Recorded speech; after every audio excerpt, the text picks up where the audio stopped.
The ജേർണലിസ്റ്റിലേക്ക് കഴിഞ്ഞ ലോക്സഭാ തെരഞ്ഞെടുപ്പിൽ തൃശ്ശൂരിൽ സുരേഷ് ഗോപി ജയിച്ചതിന് പിന്നിൽ പത്മജ വേണുഗോപാലാണ് എന്ന് ഒരു സംസാരമുണ്ട്. ഈ സംസാരത്തിന് പിന്നിൽ ആരാണെന്ന് അറിയൂ? അത് പത്മജ വേണുഗോപാൽ തന്നെയാണ്. കാരണം സുരേഷ് ഗോപിയുടെ വിജയത്തിന് ശേഷം പല മാധ്യമങ്ങളെയും കാണുമ്പോൾ തൻ്റെ നിർണായകമായ എടുത്തുചാട്ടമാണ് സുരേഷ് ഏട്ടനെ ജയിപ്പിച്ചത് എന്ന മട്ടിൽ പത്മജ വേണുഗോപാൽ ചില സൂചനകളും പരോക്ഷ വർത്തമാനങ്ങളും പറഞ്ഞത് കേരളം കണ്ടിരുന്നു. എന്നാൽ അതിനുശേഷം പത്മജ വേണുഗോപാലിനെ BJP കാര്യമായി പരിഗണിച്ചില്ല എന്നാണ് ഞാൻ മനസ്സിലാക്കുന്നത്. കാരണം ആ ലോക്സഭാ തെരഞ്ഞെടുപ്പിന് തൊട്ടു മുമ്പായി കെ കരുണാകരനെ വഞ്ചിക്കുന്ന വിധത്തിലാണ്, അദ്ദേഹത്തിൻ്റെ രാഷ്ട്രീയ ആദർശങ്ങളെ കുഴിച്ചുമൂടുന്ന വിധത്തിലാണ് പത്മജ വേണുഗോപാൽ ഒരു മടിയുമില്ലാതെ ഒരു ദാക്ഷിണ്യവുമില്ലാതെ സഹോദരനെതിരെ ശക്തമായ നിലപാട് പറഞ്ഞുകൊണ്ട് അല്ലെങ്കിൽ രൂക്ഷമായ കടന്നാക്രമണങ്ങൾ നടത്തിക്കൊണ്ട് BJPയിലേക്ക് എടുത്തു ചാടിയത്. പക്ഷെ അതിനുശേഷം പത്മജയുടെ അഡ്രസ്സ് ഉണ്ടായിരുന്നില്ല. അതായത് ആ തെരഞ്ഞെടുപ്പ് കഴിയുന്നത് വരെ പത്മജ വേണുഗോപാൽ അവിടെ പോകുന്നു, ഇവിടെ പോകുന്നു, സുരേഷ് ഗോപിയെ കാണുന്നു, BJP വേദികളിലെത്തുന്നു, ജഗ പോകുകയായിരുന്നു. പത്മജ വേണുഗോപാലിന് പല സ്ഥാനങ്ങളും, ഗവർണർ സ്ഥാനം പോലും കിട്ടുമെന്ന് പറഞ്ഞ സംഘപരിവാർ ഓൺലൈനുകൾ നമുക്കിടയിലുണ്ട്. കോൺഗ്രസിന്റെ നടുപൊടിക്കാൻ പത്മജ കേന്ദ്ര പദവിയിലേക്ക് പോകുന്നു, ചില കേന്ദ്ര സർക്കാർ സ്ഥാപനങ്ങളുടെ തലപ്പത്തെത്തുന്നു, അല്ലെങ്കിൽ ഗവർണറായിട്ട് പത്മജയെ ഏതോ സംസ്ഥാനത്ത് നിയോഗിക്കാൻ പോകുന്നു. ഇങ്ങനെയൊക്കെയുള്ള കുറേ തള്ളുകൾ സംഘപരിവാർ കേന്ദ്രങ്ങൾ കുറച്ച് നാളത്തേക്ക് തള്ളി. പക്ഷെ അതിനപ്പുറം പത്മജ വേണുഗോപാലിന് കാര്യമായൊന്നും ലഭിച്ചുമില്ല. പക്ഷെ അതിനപ്പുറം പത്മജ വേണുഗോപാലിന് ഒന്നും തന്നെ നൽകാൻ BJP തയ്യാറായിരുന്നില്ല എന്നുള്ളതാണ് കേരളത്തിലെ ജനങ്ങൾ മനസ്സിലാക്കിയത്. അങ്ങനെ സൈലൻ്റായി ഒന്നും മിണ്ടാതെ ഒരു സൈഡിലേക്ക് ഒതുങ്ങി, അതായത് പത്മജയെ അന്തസ്സായിട്ട് തേച്ചൊട്ടിച്ചു BJP എന്ന് ജനങ്ങൾ കരുതിയിരിക്കുമ്പോഴാണ് ഇന്നലെ റിപ്പോർട്ടർ ചാനലിൽ ഒരു ഇൻ്റർവ്യൂ കൊടുത്തുകൊണ്ട് പത്മജ വേണുഗോപാൽ തുറന്നടിക്കുകയാണ്. തൃശ്ശൂരിൽ കുറേ ആളുകൾ എന്നെ വിളിക്കുന്നുണ്ട്, അവരൊക്കെ വിളിച്ചിട്ട് പത്മേച്ചി നിങ്ങൾ തൃശ്ശൂരിലേക്ക് വരൂ, പത്മേച്ചി നിങ്ങൾ തൃശ്ശൂർ മത്സരിക്കൂ, പത്മേച്ചി നിങ്ങൾ തൃശ്ശൂർ പിടിച്ചെടുക്കൂ എന്ന് അഭ്യർത്ഥിച്ചുകൊണ്ടിരിക്കുകയാണ്. അതുകൊണ്ട് ഞാൻ തന്നെ ആയിരിക്കും തൃശ്ശൂരിലെ സ്ഥാനാർത്ഥി എന്ന് പറയാതെ പറയുന്ന വിധത്തിലുള്ള ഒരു തട്ടിക്കൂട്ട് പെയ്ഡ് ഇൻ്റർവ്യൂ ആയിരുന്നോ അത് എന്ന് പോലും ഞാൻ സംശയിക്കുന്നുണ്ട്. എൻ്റെ സംശയമാണ്, പക്ഷെ ഞാൻ സംശയിക്കുന്നുണ്ട്. കാരണം അല്ലെങ്കിൽ റിപ്പോർട്ടർകാരൻ മൈക്കും കൊണ്ട് പത്മജയുടെ അടുത്ത് പോകാൻ വേണ്ട ഒരു രാഷ്ട്രീയ സാഹചര്യമൊന്നും ഇപ്പോഴില്ല. അപ്പം അതുകൊണ്ട് തന്നെ ഒരു പെയ്ഡ് വർക്കാണോ എന്ന് സംശയിക്കാനുള്ള സാഹചര്യം അവിടെയുണ്ട്. ആണെന്ന് ഞാൻ പറയുന്നില്ല, അങ്ങനെ ആകാതെയും ഇരിക്കാം. എന്തായാലും പത്മജ വേണുഗോപാൽ വീണ്ടും വന്നിട്ട് പറയുകയാണ്, ഞാൻ തൃശ്ശൂരിൽ ഇങ്ങനെ മത്സരിക്കാൻ പോവുകയാണ്, തൃശ്ശൂരുകാരെന്നെ വിളിക്കുകയാണ്. സുരേഷ് ഏട്ടൻ്റെ അതേ സാധനം തന്നെ, തൃശ്ശൂർ ഇങ്ങ് തരണം, എടുക്കണം, അതേ സാധനം. പക്ഷേ സുരേഷ് ഗോപി അത് പറഞ്ഞുകൊണ്ട് നേട്ടമുണ്ടാക്കി. പത്മജ പക്ഷേ തൃശ്ശൂരിൽ മത്സരിച്ചാൽ 8 നിരയിൽ പൊട്ടുമെന്ന കാര്യത്തിൽ ഒരു സംശയവും വേണ്ട. പത്മജ വേണുഗോപാലിനെ വട്ടിയൂർക്കാവിൽ മത്സരിപ്പിക്കുന്നു, പത്മജ വേണുഗോപാലിനെ മറ്റ് പല മണ്ഡലങ്ങളിലേക്കും പരിഗണിക്കുന്നു എന്ന നിലയിലൊക്കെ കഴിഞ്ഞ ദിവസങ്ങളിൽ ന്യൂസ് 18 കേരളം അടക്കമുള്ള പല ചാനലുകളിലും വാർത്ത വന്നിരുന്നു. ഇപ്പോൾ സ്വാഭാവികമായിട്ടും ഒരു ചാനലിൽ എങ്ങനെയാണ് വാർത്ത വരിക? അത് BJPക്കുള്ളിൽ നിന്ന് തന്നെ പോകുന്ന വാർത്തകളാണ്. അതായത് BJPക്കുള്ളിലെ സ്ഥാപിത താല്പര്യക്കാർ, അല്ലെങ്കിൽ ചില സീറ്റുകൾ ലക്ഷ്യമിട്ടുകൊണ്ടുള്ള നേതാക്കൾ, അല്ലെങ്കിൽ മറ്റ് ചില നേതാക്കളെ വെട്ടാൻ വേണ്ടിയിട്ടുള്ള തയ്യാറായി നിൽക്കുന്ന മറ്റ് ചില നേതാക്കളൊക്കെ തങ്ങൾക്ക് വേണ്ടപ്പെട്ട ചാനലുകാരെ വിളിച്ചിട്ട് ഇത് ഇന്നടത്ത് ഇന്നൊരു സ്ഥാനാർത്ഥിയെ നിർത്തുമെന്നൊരു ചർച്ച വരുന്നുണ്ട്, ഒരു വാർത്ത കൊടുക്കണേ, നമ്മളെ ഒന്ന് ഹെൽപ്പ് ചെയ്യണേ, അങ്ങനെ കൊടുത്താലേ അവനെ ഈ മണ്ഡലത്തിൽ നിന്ന് ആ മണ്ഡലത്തിലേക്ക് മാറ്റുള്ളൂ, അപ്പോൾ ഈ മണ്ഡലത്തിൽ എനിക്ക് സ്ഥാനാർത്ഥിയാകാൻ കഴിയും, എന്നൊന്ന് സഹായിക്കണേ എന്നൊക്കെ പറഞ്ഞ് പല BJPക്കാരും ഇതുപോലെ ചാനലുകാരെ വിളിക്കാറുണ്ട്. അപ്പോൾ സ്വാഭാവികമായിട്ടും തൃശ്ശൂരിൽ മത്സരിക്കാൻ ആഗ്രഹിക്കുന്ന ആരോ ഒരാൾ അതിന് മുന്നോടിയായി പത്മജയെ തുരത്തുക എന്ന ലക്ഷ്യത്തോടു കൂടി ആയിരിക്കണം ചാനലുകാരെ കൊണ്ട് പത്മജയെ വട്ടിയൂർക്കാവിൽ പരിഗണിക്കുന്നു, അല്ലെങ്കിൽ പത്മജയെ തെക്കൻ ജില്ലകളിലേക്ക് പരിഗണിക്കുന്നു എന്ന മട്ടിലൊക്കെ വാർത്ത കൊടുപ്പിച്ചത്.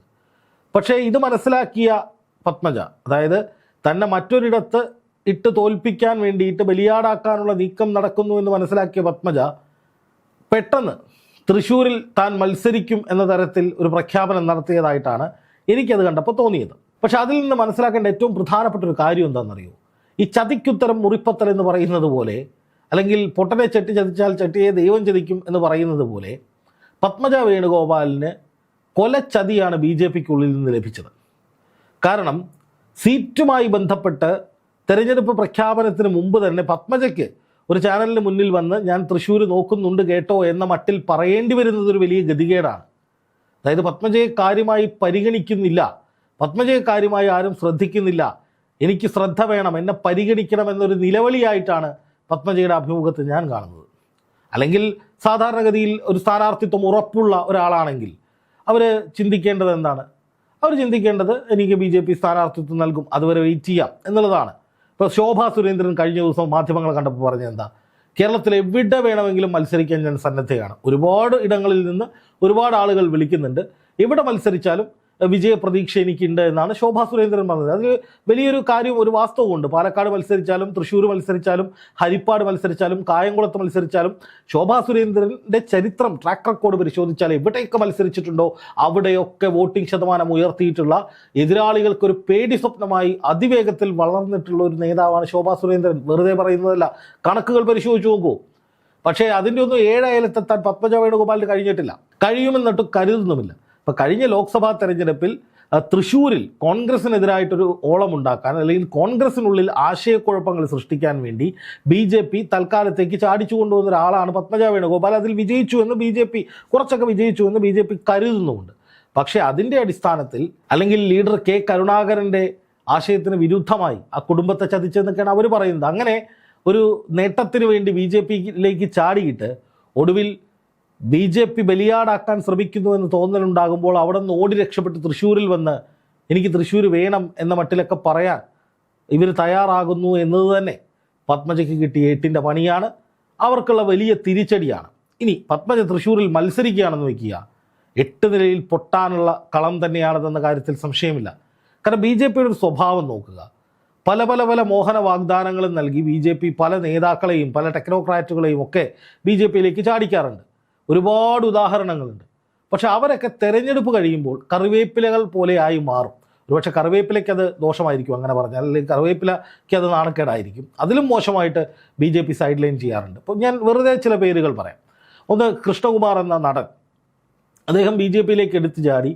അതിനുശേഷം പിന്നെ കണ്ടത്, BJPയിൽ പോയതിനു ശേഷം എനിക്ക് ഒരുപാട് നഷ്ടങ്ങളുണ്ടായി, എനിക്ക് സിനിമകൾ കിട്ടുന്നില്ല, എനിക്ക് ഒരുപാട് പ്രശ്നമുണ്ടായി എന്ന് പറയുന്നതാണ്. ഈ ശ്രീധരൻ സാർ, അദ്ദേഹം പാലക്കാട് മത്സരിച്ചു, മുഖ്യമന്ത്രിയാകുമെന്ന് പറഞ്ഞു, മുണ്ടൊക്കെ പൊക്കി ആളുകളെ കൊണ്ട് കാലുപിടിപ്പിച്ച് MLA ഓഫീസൊക്കെ എടുത്തു, അപഹാസ്യനായി. തോറ്റതിന് ശേഷം പിന്നെ അദ്ദേഹം എവിടെയാണ്? BJPയുടെ രാഷ്ട്രീയ ചിത്രത്തിലുണ്ടോ? സംശയമാണ്.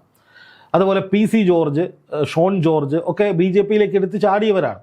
അവർക്കൊന്നും വലിയ പരിഗണനകളൊന്നുമില്ല. PC ജോർജിൻ്റെയൊക്കെ രാഷ്ട്രീയ ഭാവി കൂമ്പടഞ്ഞു പോയി. ഷോൺ ജോർജ് ആണെങ്കിലും ഇപ്പോൾ ക്രിസ്ത്യാനികളുടെ സംരക്ഷകൻ എന്നൊക്കെ പറഞ്ഞിട്ട് നാണം കെട്ട് നിൽക്കുന്നൊരു സാഹചര്യമാണ്. കാരണം ക്രൈസ്തവർ അങ്ങനെയൊന്നും ഷോൺ ജോർജിനെ പിന്തുണയ്ക്കുന്നില്ല. മാധ്യമങ്ങൾ വഴി, വിലക്കെടുത്ത ഓൺലൈൻ മാധ്യമങ്ങൾ വഴി പെയ്ഡ് ഇൻ്റർവ്യൂകൾ കൊടുത്ത് താൻ എന്തോ വലിയ സംഭവമാണെന്ന മട്ടിലൊക്കെ സംസാരിക്കാൻ ഷോൺ ജോർജ് ശ്രമിക്കുന്നുണ്ട്. പക്ഷെ അതിനപ്പുറം ഒന്നും നേടാൻ ഷോണിന് കഴിയുന്നില്ല. പിന്നെ അങ്ങനെ ഒരുപാട് പേരുണ്ടെന്നേ, ഒരുപാട് നേതാക്കളുണ്ട്. അതിൽ സുരേഷ് ഗോപി മാത്രമാണ് BJPയിലേക്ക് വന്ന് എന്തെങ്കിലുമൊക്കെ ഒന്നായി എന്ന് പറയാൻ കഴിയും. അതും ഇപ്പോൾ തിരിച്ചടിക്കുന്നുണ്ട്. പിന്നെ ടോം വടക്കൻ എന്ന് പറയുന്ന വലിയൊരു നേതാവ്, AICCയുടെ വക്താവായിരുന്നു, എന്തായി? എവിടെ പോയി? അനിൽ ആൻ്റണി എവിടെ പോയി? അങ്ങനെയുള്ള കുറേ ആളുകൾ കോൺഗ്രസിൽ നിന്ന് BJPയിലേക്ക് എടുത്തു ചാടിയിട്ട് രാഷ്ട്രീയപരമായി ഒന്നുമല്ലാതായി പോയ ഒരുപാട് പേരുണ്ടെന്നേ. അത് കേരളത്തിൽ നമ്മൾ കണ്ടിട്ടുമുണ്ട്. ഇവിടെ പരമ്പരാഗതമായി പ്രവർത്തിച്ചുകൊണ്ടിരിക്കുന്ന BJPക്കാർക്ക് പോലും BJPയിൽ രക്ഷയില്ല. അപ്പോഴാണ് ഈ എടുത്തു ചാടി വന്ന ആളുകളുടെ അവസ്ഥ. എന്തായാലും പത്മജയ്ക്ക് തെരഞ്ഞെടുപ്പുമായി ബന്ധപ്പെട്ട് താൻ തൃശ്ശൂരിൽ മത്സരിക്കുകയാണെന്നൊക്കെ പറഞ്ഞ് നേതൃത്വത്തിൻ്റെ ശ്രദ്ധ ആകർഷിക്കേണ്ട ഗതികേടിലായി ലീഡർ K കരുണാകരൻ്റെ മകളെ മോഹന വാഗ്ദാനങ്ങൾ കൊടുത്ത് ചാടിച്ചുകൊണ്ട് വന്നിട്ട് അവസാനം അവസരത്തിന് വേണ്ടി അല്ലെങ്കിൽ തെണ്ടുന്നതെന്ന് ഞാൻ പറയുന്നില്ല, അവസരത്തിന് വേണ്ടി യാചിക്കുന്ന ഒരവസ്ഥയിലേക്ക്, അല്ലെങ്കിൽ എന്നെ ശ്രദ്ധിക്കൂ എന്ന് പറയുന്ന രീതിയിൽ ഇൻ്റർവ്യൂസൊക്കെ കൊടുക്കേണ്ട അവസ്ഥയിലേക്ക് ഇവർ മാറി എന്നുള്ളതാണ് എൻ്റെ ഒരു വിലയിരുത്തൽ. ഒരിക്കലും പത്മജ വേണുഗോപാലിനെ വ്യക്തിപരമായി അധിക്ഷേപിക്കാനോ അവരെ മോശക്കാരിയൊക്കെ ചിത്രീകരിക്കാനോ ഒന്നുമല്ല ഈ വീഡിയോയുടെ ശ്രമം. മറിച്ച് ഒരു രാഷ്ട്രീയ വിശകലനം നടത്തി എന്നേ ഉള്ളൂ. ഇത് പ്രേക്ഷകർ ഒന്ന് വിലയിരുത്തുക. നിങ്ങളുടെ അഭിപ്രായങ്ങൾ ഒന്ന് കമൻറ്റ് ചെയ്യുക.